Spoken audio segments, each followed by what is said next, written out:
So ఏమనిపిస్తుంది sir, KCR నేను దెబ్బ కొడితే మామూలు బయటకు వస్తే భూకంపమే అంటున్నాడు, బయటకు వచ్చిండు సమీక్ష పెట్టిండు, మళ్ళీ విదేశాలు పోతుండు, సింగపూర్ అమెరికా అని ప్రచారం జరుగుతుంది. ఆయన బయటకు వచ్చి దెబ్బ కొట్టాల్సిన అవసరం లేదు. ఈ 14 నెలలు ఆయన బయటకే రాలే కదా. మరి రేవంత్ రెడ్డి ఇమేజ్ ఎక్కడి నుంచి ఎక్కడ పడిపోయింది. ఆయన అసలు ఏం చేయాల్సిన అవసరం లేదు కేసీఆర్.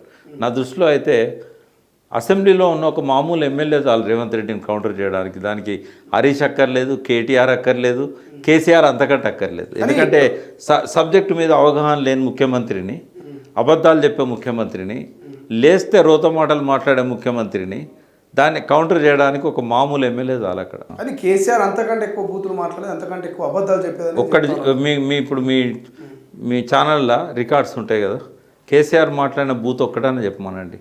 ఒక్కటి కేసీఆర్ ఎన్నడూ బూతులు మాట్లాడాడు. ఎందుకంటే తెలుగు భాష మీద ఆయనకున్నంత పట్టు ఎవరికి లేదు.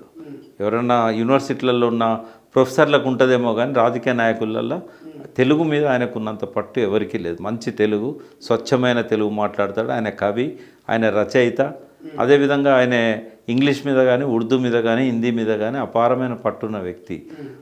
ఉద్రేకం రెచ్చగొట్టడానికి, ఆవేశాన్ని రెచ్చగొట్టడానికి పరుష పదాలు వాడతారు తప్ప ఆయన నోట్లోకి వెళ్ళి ఎన్నడూ బూతు రాలేదు, రాదు కూడా.